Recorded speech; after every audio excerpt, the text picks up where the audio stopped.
Chris Pratt's enormous size posed challenges during the Guardians of the Galaxy casting process. Welcome to Stats In.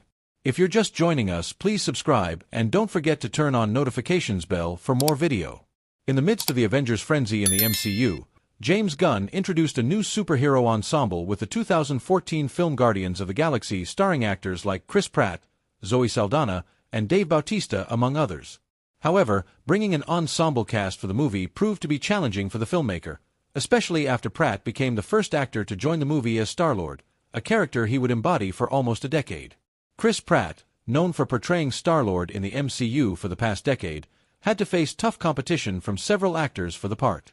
However, after a brief meeting with the film's director, he was able to get a hold of what Gunn was looking for. It made him only more confident about landing the role, as he recalled during an interview with MTV News. "It started just becoming real. Then it did. I had a screen test for it," he said before adding, "I was like, oh, I got this. This is mine. This is mine now. I knew going in." And he did eventually land the part.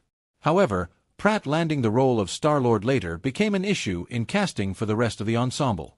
James Gunn shared during a conversation with Superhero Hype, "One of the problems with casting the rest of these roles is that Chris Pratt was the first person we cast."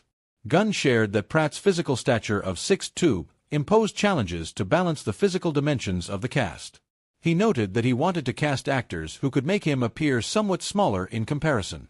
However, even actors like Jason Momoa seemed smaller next to Pratt. With James Gunn taking command of the DC Universe, the future of the Guardians of the Galaxy has been uncertain in the MCU. Several cast members, including Zoe Saldana and Dave Bautista, have also expressed their desire to move on from the character. However, Chris Pratt is still very enthusiastic about reprising his MCU character, Star-Lord. "Of course, I'd be open to it. I love the character," he recently told IGN, before adding, "It changed my life.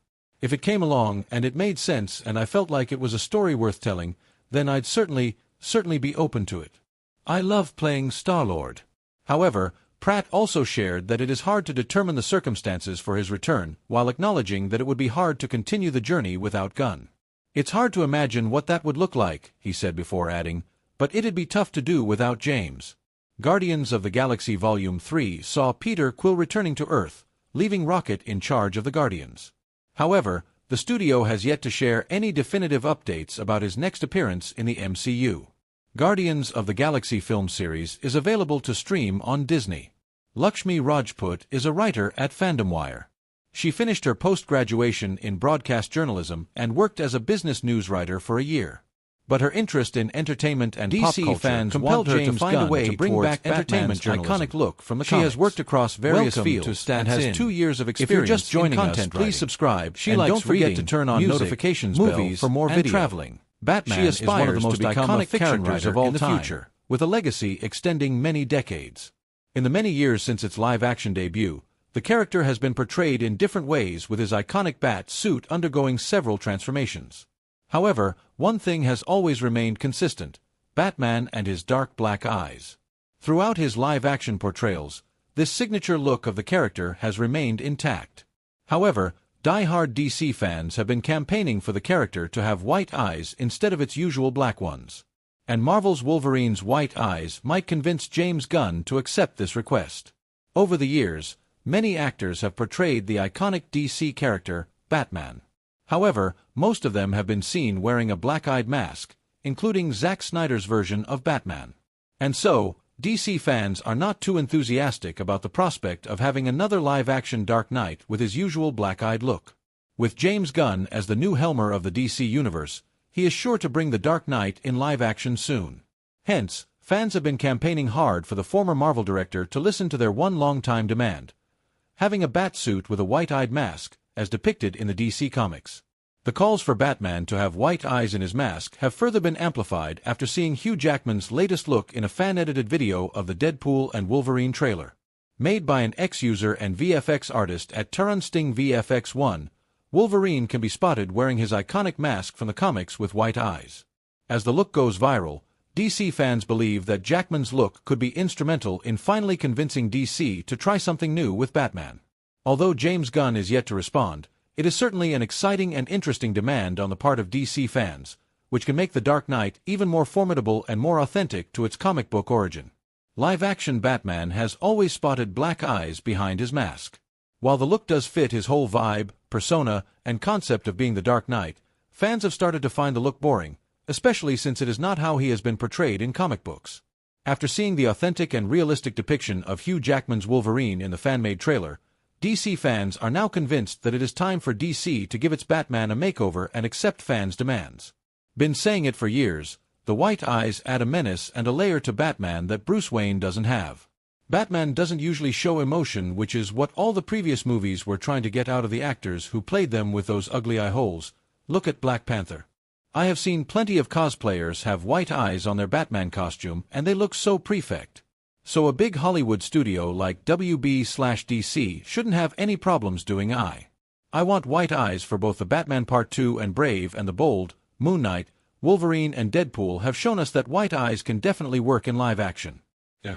I personally like being able to see his eyes more because it allows him to be more expressive and to get more of the actor's performance. But they need to try the white eyes at least once. The DCU would be the perfect place to do it. It boggles my mind how a whole side of Twitter doesn't want Batman to have white eyes. I feel like the white eyes is what makes him so mysterious. Without them, it would be easier to find out his secret identity. As fans continue to demand, James Gunn has a unique opportunity to redefine the timeless DC character for a new generation. Not only can he pay homage to the character's comic book one legacy of the important by incorporating his James Gunn's white new eyes and in the improved Batsuit, DCU, but he can is that also it is looking deliver to a encompass Batman the that entirety truly of the embodies DC the essence universe of the Dark across Knight. multiple mediums. Welcome to Stats In. If you're just joining us, please subscribe and don't forget to turn on notifications bell for more video. What Gunn aims to do is unite the various media that DC is putting out under one banner, such that any character that appears anywhere will be the same as the one that audiences see somewhere else, with the same actor essaying the role and the same history. Creature Commandos will be the first look that fans get at James Gunn's DCU, due to release in December 2024, a full 7 months ahead of the franchise's live-action debut with Gunn's own Superman. It would seem that Gunn will be bringing over the actors from the voice acting department to live action, should these characters need to make an appearance. However, this has already been done by DC, specifically in the Arrowverse. In the Arrowverse, a slew of shows aired on CW using DC properties like Green Arrow, The Flash, and Black Lightning. As the show moved more towards the science fiction/fantasy side of the DC universe, characters like The Flash and Supergirl began fleshing out the universe, which then resulted in yearly crossovers across all shows that were currently running.